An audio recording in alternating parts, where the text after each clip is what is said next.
webinar is going to focus on the Census Bureau's recently released 2014 planning database. For those who aren't familiar with the planning database, it was constructed with selected ACS and decennial census data and may be useful to a wide range of ACS data users for planning and analysis.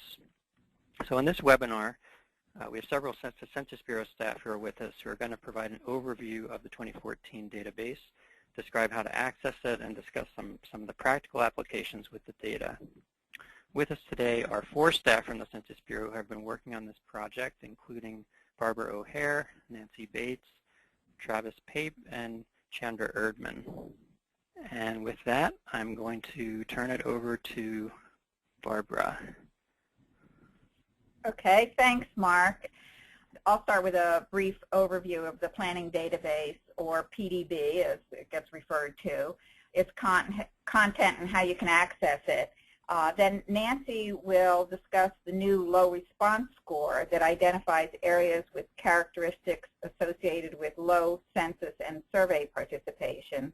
And then Travis will talk about the structure of the PDB and provide a few tips on how you might process it. So the planning database contains selected 2010 census and 5-year ACS data at the tract and block group levels of geography. There's a tract version of the database and a block group version of the database. So we talk about the PDB, but there's actually 2 separate files depending on the level of geography you're interested in. The intent of the PDB is to provide important characteristics related to census and survey participation in one file, rather than having to go directly to census and the ACS files. We just compiled these important characteristics in this one file for our use and for your use. The PDB can be useful in a number of ways that are listed here. And it, as I noted, it's particularly valuable for focusing on small areas. We plan to update the PDB each year with new 5-year estimates. Just a little bit of background. The planning database has been around as a decennial census planning tool for quite a while. It's actually the brainchild of Greg Robinson and Antonio Bruce at Census. And early versions contained only census data. So it was originally developed as a literally census planning tool. So the original versions contained only census data down to the tract level. Greg and Antonio also developed a hard-to-count score based on selected socioeconomic characteristics associated with low census participation. The 2010 census opened new opportunities for the planning database. So of course, the biggest one is that now that there's no longer a long form, we have the ACS 5-year estimates to give us annual small area socioeconomic data down to the block group level. And because we have these annual 5-year estimates, it also means that we can update the planning database annually. Our first release of the new PDB was in 2012, and that's available on our site, our home page. It took us a while to formalize the process to create the PDB for public release. So we don't have a 2013 version, but we now have the 2014, and we expect to release it annually with updates with the latest 5-year ACS.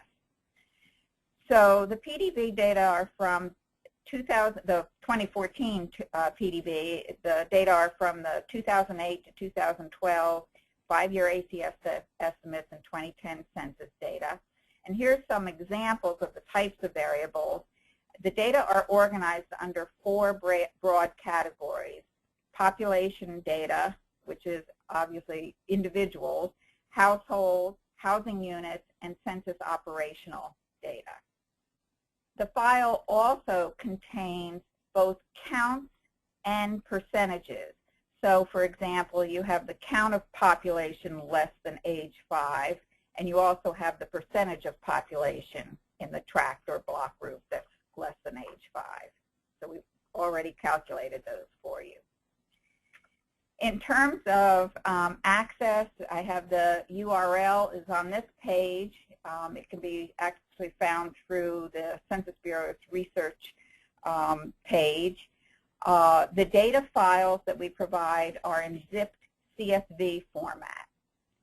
And at the URL, you'll find documentation as well as the low response score methodology paper that Nancy and Chandra have written. This slide just tells you specifically how to navigate to the PDB. The good news is all you need to do really is go to www.census.gov and search for planning database, and it'll take you right to the site. And on that site, you'll not only have the information for the 2014 planning database, but also the 2012 and the 2000 PDB. So I'm just going to go through a couple of very quick examples of how you might use these data. In this example, all we're doing is comparing a smaller area, in this case Washington, D.C., to the U.S. overall. And remember that the geographies in the files are tracts and block groups, so you'll need to sum across the tracts or block groups to get counts for higher levels of geography. And that's simply what was done, and here you can see the relative differences in the particular characteristics that we have listed here. But of course, because you have to sum up the counts, that also means that you have to calculate your own percentages from the data. And in fact, this is just a screenshot from Excel because it's a CSV file, and it can be easily processed in Excel, although it is a very large data set, and Travis will be giving you some tips on how to use the data when he speaks. So another example is, let's say that you were interested in identifying areas that may need support for a language other than English. You'd want to find tracts with high percentages of households where no one speaks English very well, and we have these data on the tract level database. And with the tract database, you can identify the dominant language in the tract. So this next table just simply looks at five tracts within Washington, D.C. And in fact, these data are taken, because it's at the tract level, these percentages are taken directly from the planning database. And you can see that, for example, in the first tract that's listed, 22% of the households are linguistically isolated, and Spanish is the dominant language. In contrast, you look at tracts 4 and 5, and you see that about 11% of the households are linguistically isolated, or do not speak English well, have no one who speaks English well in the home. And in this case, the dominant language differs somewhat with the tract number 4.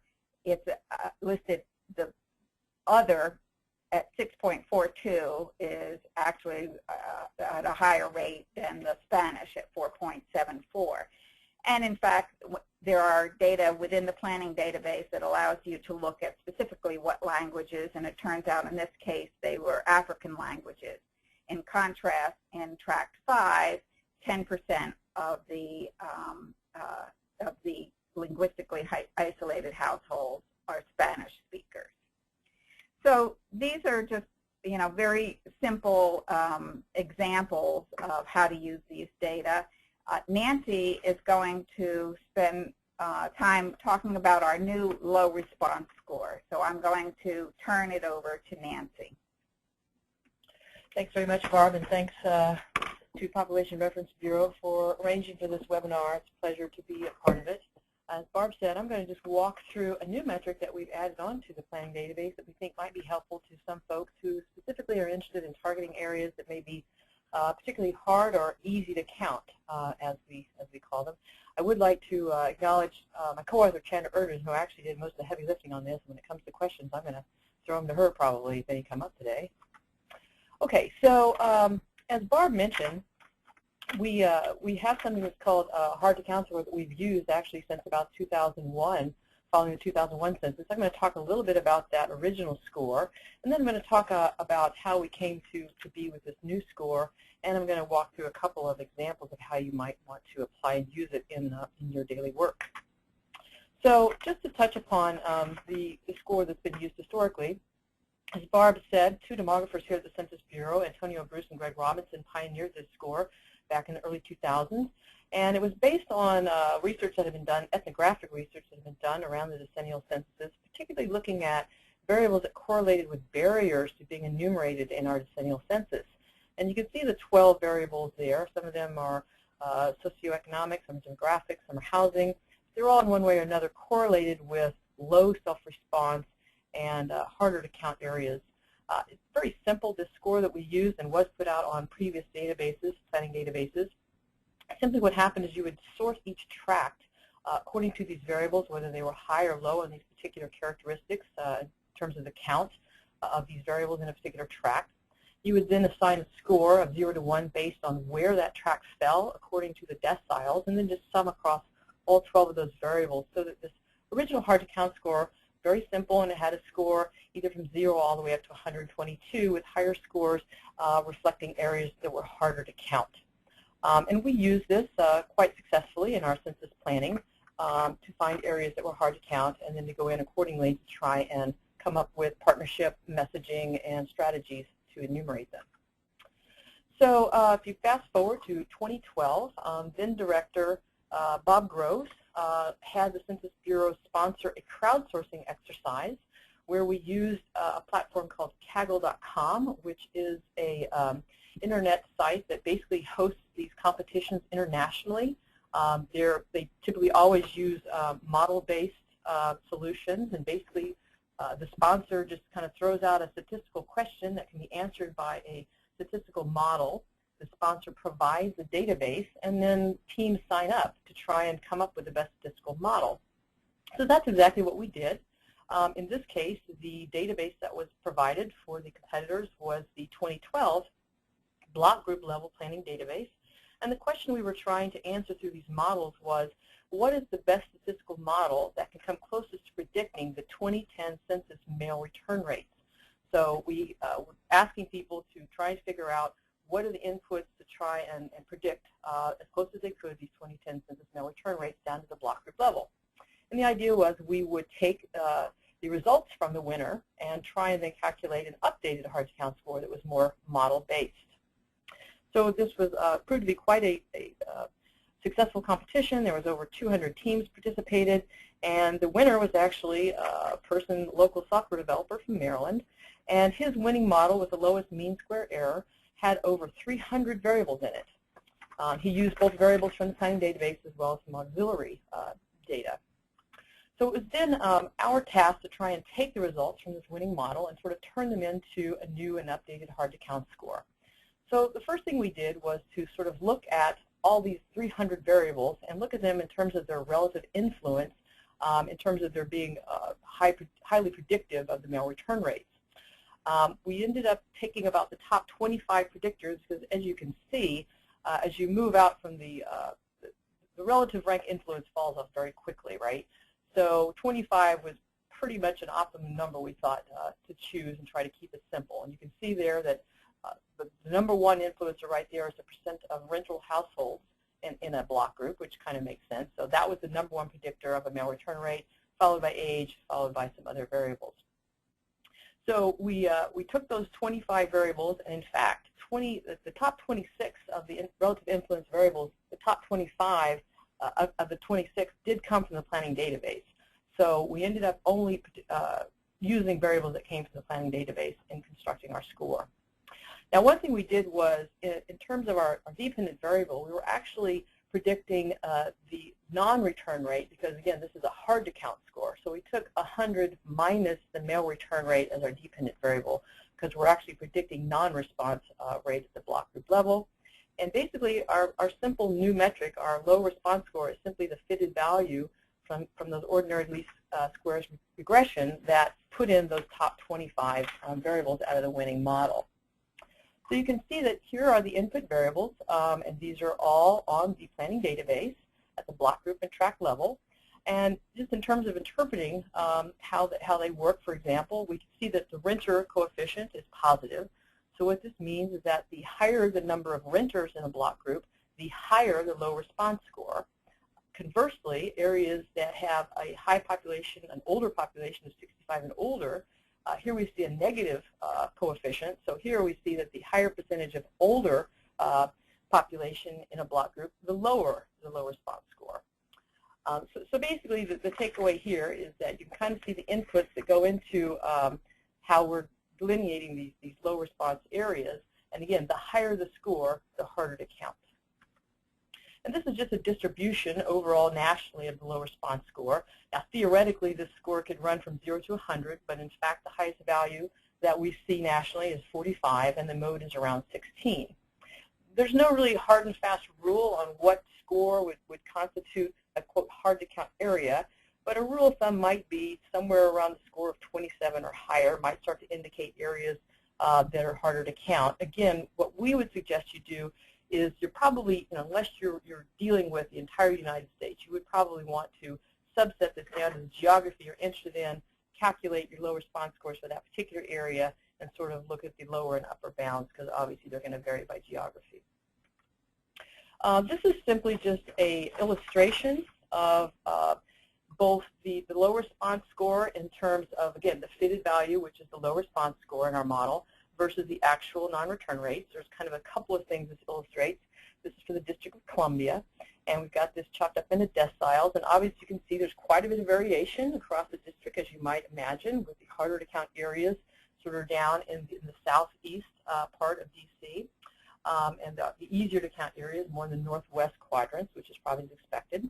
And then the other takeaway is that the fitted values and the actual return rates, non-return rates look pretty similar. So we think that the 25 variables that we're using as inputs are probably pretty good predictors.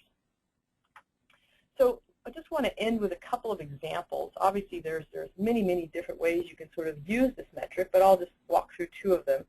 The first one here is at a block group level, and this is, again, the District of Columbia. But what we did was we pulled out 3 different block groups that have similarly high low response scores.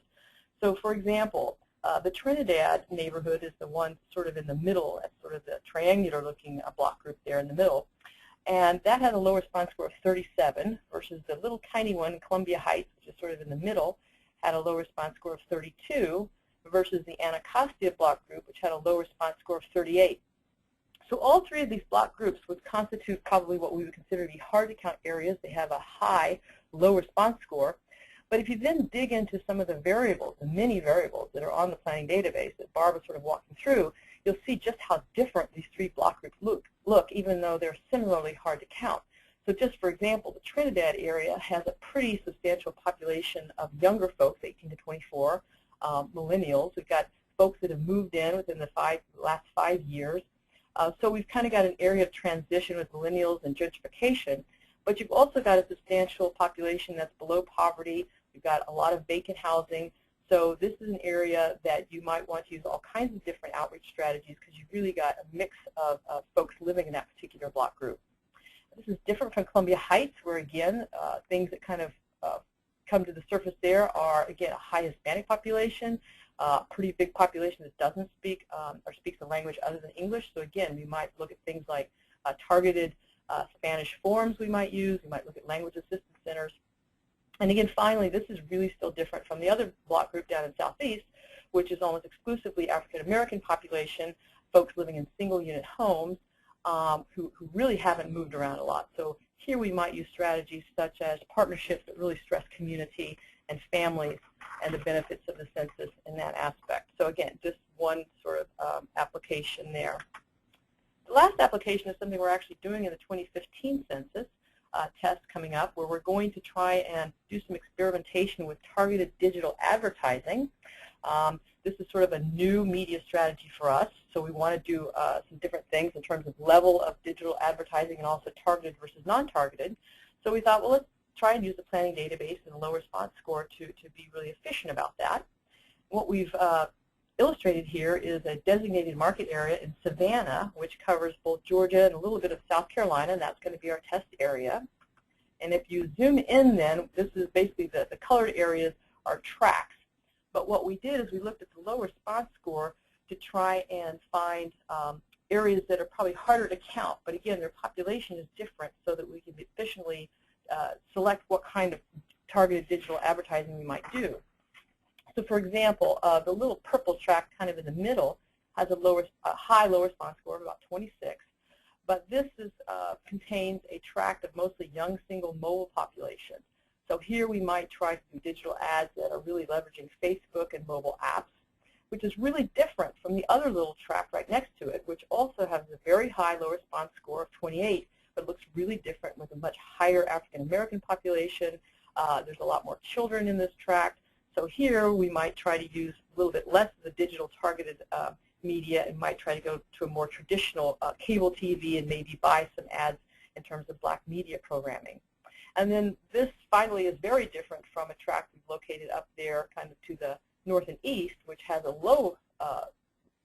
much lower low response score. So this is an easier to count area, a low response score of only 8. And here we see, again, this is almost exclusively white population, almost all homeowners. And here we might not use targeted digital advertising at all, but we might use more traditional media just in terms of print ads and traditional television. So just to kind of sum up, one caveat we want to point out is that when we were constructing this low response score, we were using the 2010, the dependent variable again was the mail return rate or the mail non-return rate in the 2010 census. But in 2010 census, we only had one self-response option, and that was mail.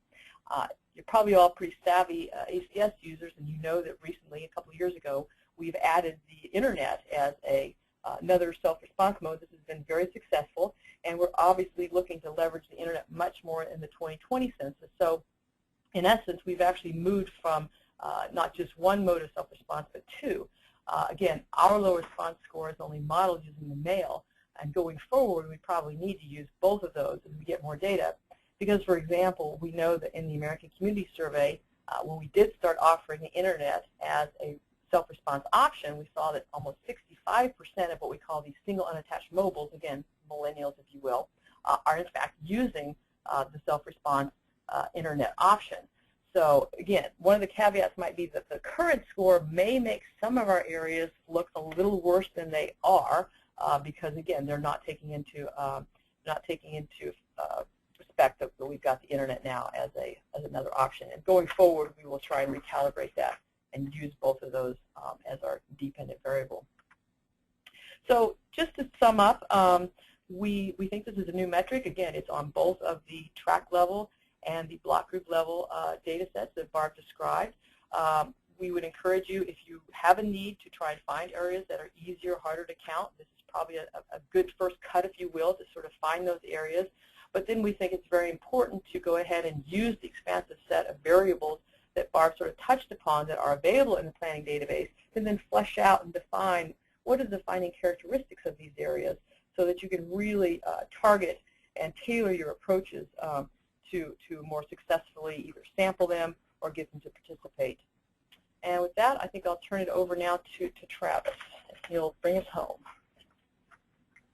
All right. Well, good afternoon, everyone. I just want to finish this out by a couple quick tips and reminders on trying to manage such a large data set using Excel. And so with that, I'll jump into just the sheer size of this file. So it's a large data set. Whether you're using the block group level or the tract level, you're going to be dealing with a lot of cells. We can see that there's approximately 72.4 million cells in the block group level, which is the sheer number of block groups. And when you switch over to using the tract level, we're at about 40.7 million cells with the just the number of variables that build the tract data set.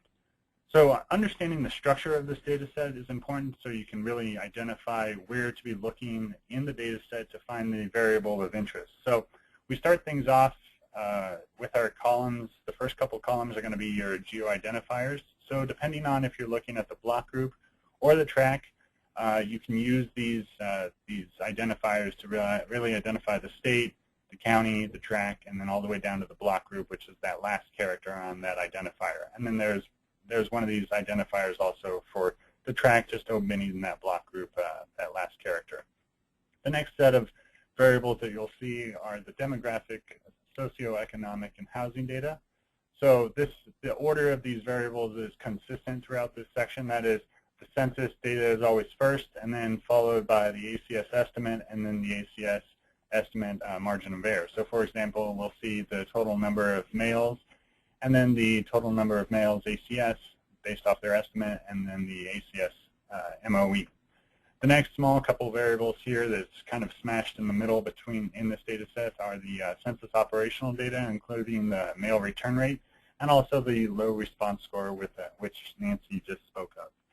Finally, here at the end of the data set are the new percentage and MOE percentages. These are in the same order as the purple section there. So you'll see males near the beginning, the percentage males near the beginning of the list, as you saw them near the beginning of the purple section. And you can really identify these by the PCT underscore in the beginning of their name.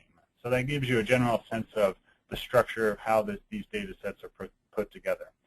So now let's switch over to just some managing tips that you can use in order to work with this large data set. So when you open it up, if you happen to open it up in Excel, you'll see all these columns that the names are kind of smashed in there. Just a quick tip. I'm sure most of you are familiar with some of these, but just a reminder.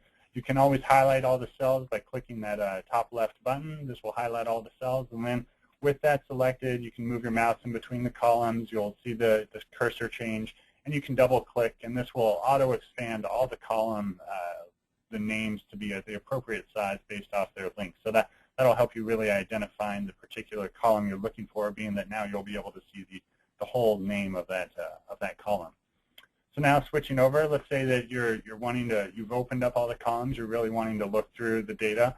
It's really important to try to isolate those geo-identifier columns. So here's a perfect example of when we might want to be using the freeze panes option. So keep that in mind when you're looking through it. Those columns and data that are highlighted here are our geo-identifiers.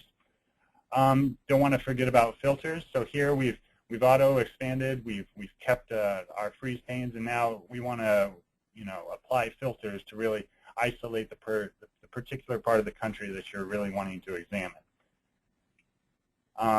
Let's see here. Next, let's say we've isolated here down to Colorado, to Weld County, and now we want to really identify those with a low response score versus a high low response score. So let's say we want to set up these quartile groups and highlight them in a different color based off on where that particular block group happens to fall. So if it falls in the green, we're looking from the smallest low response score all the way up to the first quartile, and so forth. You can see the colors that were chosen here. So we can use Excel to help us with this. In the highlighted column there, under the LT column, we want to put that smallest value in. So we can just use the function quartile. We would start with our starting cell of the low response score, going all the way to our ending cell of the low response scores, and just 0 will ask for that smallest value. We'll continue this process throughout each of these values, and we can see that as we progress, we get the cutoff values that we need in order to identify these scores. So we can see the highest value of this low response score in the Weld County, Colorado area is 36.1. So with this information, then we can use Excel to conditionally format and conditionally highlight these cells to appropriately shade them in, and then this will allow us to just have a quick visual depiction of which parts of Weld County fall within the high-low response score and the low-low response score. So just a couple quick tips to keep in mind if you choose to work with this in Excel on proper ways to manage it. So with that kind of concludes our end here, and we'll turn it back to you, Mark, for any questions. Okay, great. Well, thanks, everybody. We do have a few questions that came in.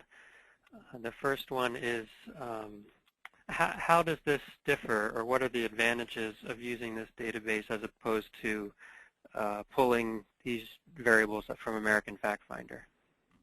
I think that the planning database it's a much smaller data set to work with. I know that I mentioned there is a lot here, but these variables that were pulled are really these key variables of interest from the ACS and from Census. And I feel that it's a lot more easier to use than kind of hunting through the fact finder websites looking for one that you might be of interest, when it might be already on this data set with a couple other main key variables that you might have on your list just down the line. And is it also true that for some of these you wouldn't be able to easily find a percentage at the tract level? So you've already constructed those, and that seems like it would be a benefit. Yeah, that's true. I mean, these percentages are definitely calculable. You can calculate them on your own, but you would just have to find that numerator, that denominator, and kind of and work from there. So. And some of the categories are collapsed. In other words, what we're presenting here is a little bit different than some of the more detailed data. So that's another point. Okay. There's a question about the Kaggle challenge that you described. Is there a description of that model, what type of model it was? And they gave a couple of examples. Was it support vector, neural networks, regression, or something different than that? Yeah, so at the link that I think was in the very beginning of the presentation, here, at this link, you can find the paper with details on the challenge and the model that produces the LRS. Okay. A couple of questions about margins of error. So it did look like the planning database included margins of error for the ACS estimates. Is that right? Yes, that's correct. And so a follow-up question was, does the low response score also have an MOE associated with it? No. No, it does not. Okay. Let's see. Were there any census tracts or block groups where the model did not predict the male response rate as well as you'd like, and what factors might have affected that? So, with any model, there are going to be some predictions that are spot on and some that are, a little bit off. And they vary as they should, the accuracy. And we did not do a detailed look at just certain areas that may have had a large deviance from the predicted fit. To Overall, our square was about 56. Oh yeah, so the overall R squared of the model was about 56%. So we're explaining. Probably some geographic variation, but overall, I think.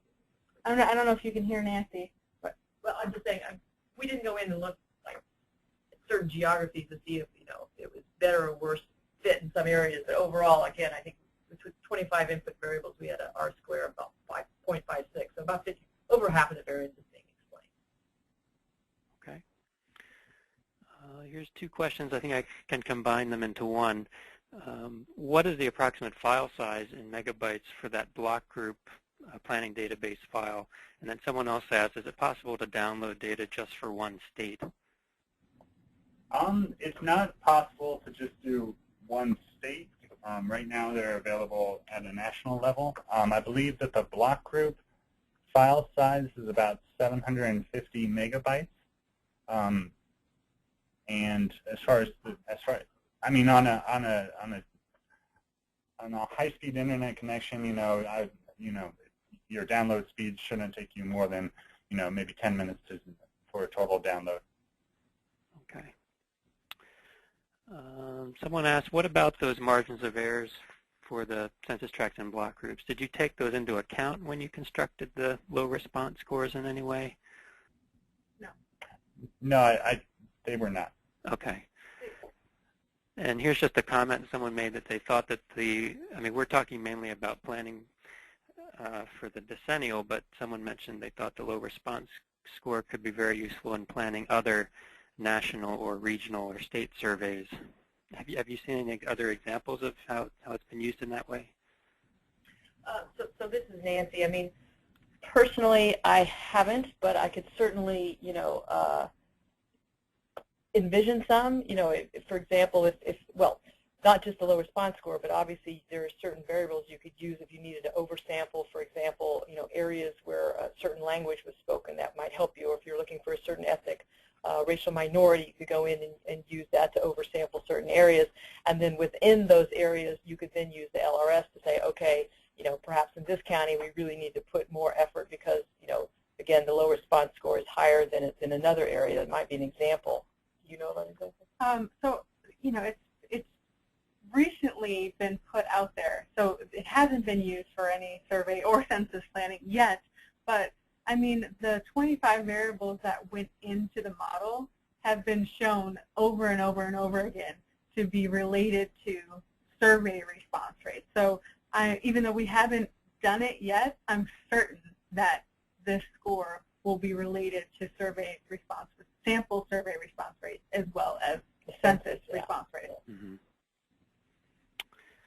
Someone asked, what is the time frame for updating the planning database once a new set of ACS 5-year estimates come out? So the new 5-year estimates actually come out next month, and it is fairly labor intensive, but I would say by early spring. So let me put a March as what we hope for. Okay. Do you have actual response rates and sampling rates for the ACS in this database? No, we do not have for the ACS. Again, what we have is the 2010 mail response rates are in there, but we have not plugged in, for example, what are really called, I guess they're called, it's not exactly, there's no exact parallel to a mail response rate in the ACS. I think it's called like a cooperation rate or something, but those are not in there now. Okay. And someone just wanted to confirm these are block group data, not block level data. Correct. Okay. Someone just downloaded the files while we're on the phone here and said that the unzipped block group file looks like it's 391 megabytes and tract level file is 244 megabytes. Okay, so I was a little bit off. Okay. I was over here just whispering a question, wondering if there was a place where people could submit ideas for the PDB, like say, this is great, I would love to see ACS cooperation rates. And so someone here has the answer to that question. That's right. It's on the last slide. There is Census PDB questions, but suggestions are more than welcome too. So just send your comments to that. Okay. Let's see. What recommendation do you have for allocating data for tracts or block groups in cities where the boundaries don't correspond to census tracts or block groups? So I guess they're talking about aggregating these data. Any recommendations there? We're sort of scratching our heads over here. Yeah, so I mean, my immediate thought was, okay, it's good that there are counts, because then you can sort of, I don't know, but at least there are counts. You can overlay the city boundaries and the block group boundaries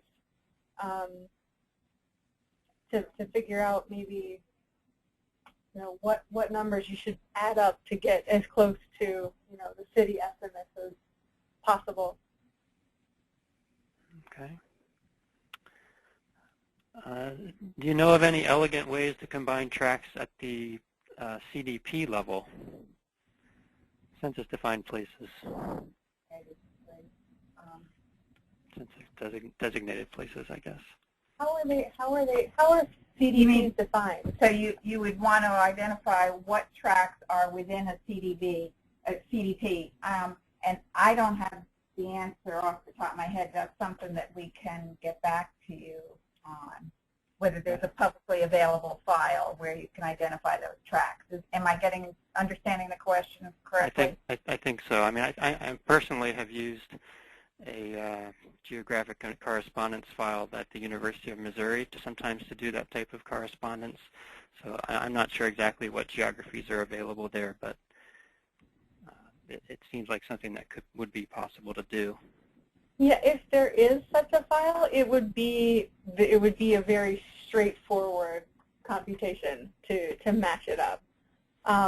And if there isn't such a file, then that could be, a suggestion. Okay. This is probably a follow-up question to that earlier question. Where can we find actual ACS response and sampling rates for tracts and block groups? We're kind of shaking our head. I don't think that those are publicly available. I mean, sampling rates, I don't know. In terms of like participation rates, I'm pretty certain those have never been put out on a public release data file. Mm-hmm. Is it possible, or how would you go about calculating a low response score for aggregations of tracts or block groups? Would that be possible? Yeah, so there are two ways. If you are someone who does statistical modeling, the model is pretty straightforward, and we'd be happy to supply code. But if you're not, the simplest thing to do would be, since there are counts on there are population counts. So just do a weighted average, like say you want the county level. You just do a weighted average of the LRS scores, weighted by population, and add those up to get say a county level LRS. Mm-hmm. Okay. And someone else just weighed in about that question about the tract to CDP correspondence and confirmed that they've used the Missouri Census Data Center to do that type of matching. A couple more questions here. Since many local communities know where rental housing is located, have you thought about working with them to identify the areas that meet some of your criteria in your communities? Will you repeat that? Yeah, I'm not quite sure. Since many local communities know where the rental housing is located, have you thought about working with them to identify the areas that meet some of your criteria? So I think if what I'm hearing right is maybe you're suggesting partnerships in the decennial census in terms of maybe groups that work with subsidized or rental housing units. And if that's the case, then yes, certainly as we move forward to 2020, we have a large amount of resources devoted to, again, starting up our partnership program. And of course, this would be a perfect example of the kind of community organizations we would partner with in terms of trying to target those types of communities that have a large number of rental units. Mm-hmm. And then I think this is our final question. Just to clarify, is the low response score calculated for each census tract and block group from the regression equation, i.e. by applying the coefficients to the data, or is it based on sorts of the data items? The former. So okay. Yes. Okay. Well, those are all the questions that have come in. So I want to just thank you all for taking the time to walk us through this new resource, which I think could be very useful for ACS data users and many others. If people do have additional questions, I think you should feel free to follow up with the presenters directly. There have also been a couple people who chimed in wondering if they could get copies of the presentation. So I would encourage you to get in touch with the presenters if you're interested in that. So thanks to everyone for participating. And I guess that concludes today's webinar, unless the presenters have any final comments. Just thank you very much to the Population Reference Bureau for putting this together. We appreciate it. Great. Thanks very much, everybody.